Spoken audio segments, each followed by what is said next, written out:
I'm joined by BRS leader KTR here in Parliament right now with us. KTR sir, what do you respond on the recent hearing issue of the US deporting illegal Indians to India, and also there's a lot of politics also happening on it? Well, what I would say is President Trump was very clear from the very beginning. In fact, he made illegal immigration a big issue.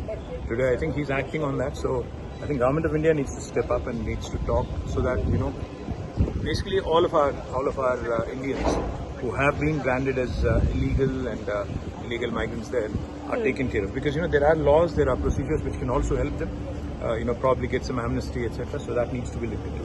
But no, there's one more issue that what opposition is talking about is that Indians were handcuffed, they were chained, and what the fact check has been done from the side of government is that Congress is doing a fear mongering. Nothing like this happened. It's a misinformation which is being spread by opposition. What do you want to respond to it? All I would say is, in fact, there is due process of law that needs to be followed by any country. Even if there are illegal immigrants, there is a process of law that needs to be followed. If that is not being done, as is being alleged, I think, Government of India has to ensure that our sovereign republic is not disrespected. Because any disrespect to any Indian abroad is a disrespect to India, so therefore it needs to be looked into seriously. One last question. PM is scheduled to travel to US also as well.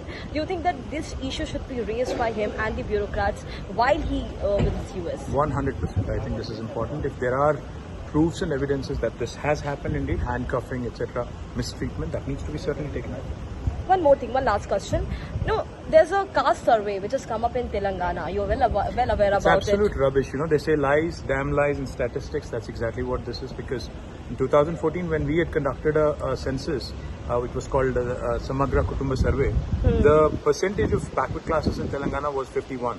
Now the latest survey of Congress government shows it's 46, and it's actually inadequate and incomplete. But Mr. Rahul Gandhi pushed our Chief Minister so hard that he had to submit a rubbish incomplete report. That's what it is.